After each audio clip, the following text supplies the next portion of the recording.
Renowned activist Okiya Omtatah has threatened to take the Central Bank of Kenya Governor, Dr. Patrick Njoroge, to court over what he calls deliberate violation of the Constitution.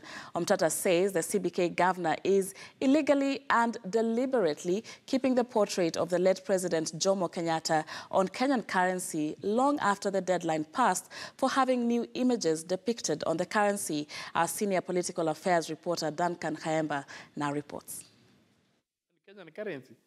After taking a short break from the corridors of justice to try a hand in competitive politics, renowned activist Andrew Okiya Omtatah Okoiti is back, now determined to drag CBK Governor Dr. Patrick Njoroge to court in the next 6 days.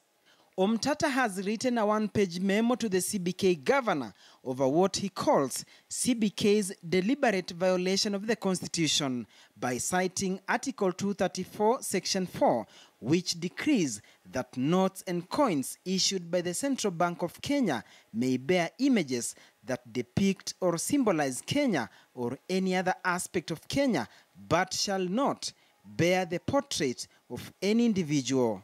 Omtatah says CBK has failed to honor the undertaking they gave to Parliament in 2015, despite failing to beat the 5-year constitutional timelines since the promulgation of the Constitution, which have since lapsed.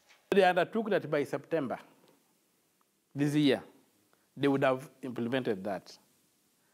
But in the background, you'll find that the issue of tendering whatever was just an excuse when we did further investigation. He claims the CBK move is deliberate in order to push a certain political narrative, which High Court advocate Nelson Harvey says might be the case. This false history is a history that is destroying this country.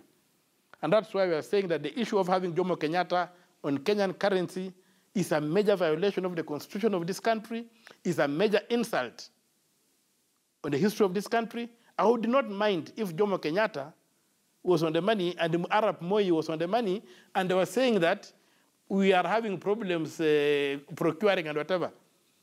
But how come the Kenyatta is there? And yet Kenyatta ruled much earlier than Moi. Having the image of an individual on the currency is almost glorified statues. And that is something that the people of Kenya wanted to move away from.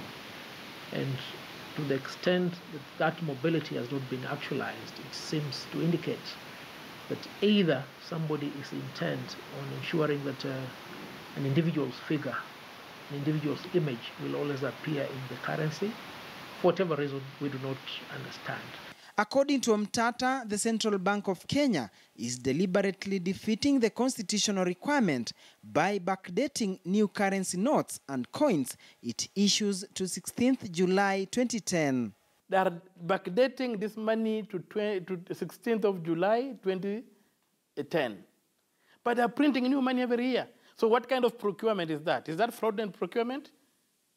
Can you tell me that you took money, you spent money in 2017 to print notes in 2010.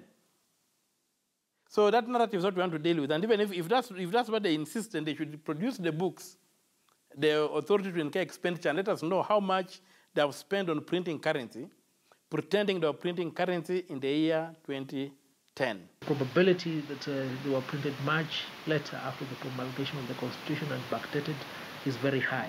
But how do you prove that?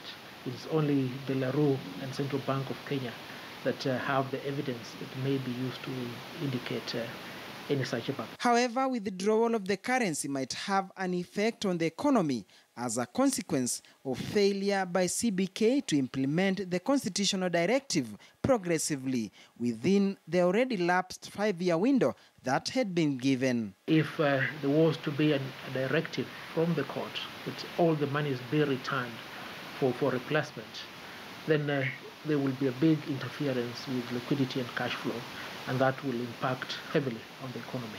And now Omtatah has given the governor 7 days, which lapse on Thursday next week, to outline his immediate compliance, failure to which he will be taken to court. So we need to tell the true history of this country. So the real reason they are insisting on keeping that picture of Jomo Kenyatta on the money is to create some domination, some hegemony in the minds of people, and to portray this narrative that some people in this country are first-class citizens, the rest of us are second-class citizens.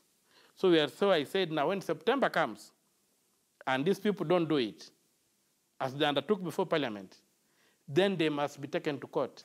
All the currency in circulation bear the portrait of the late President Jomo Kenyatta, Kenya's first president. Duncan Hemba, KTN News. And let's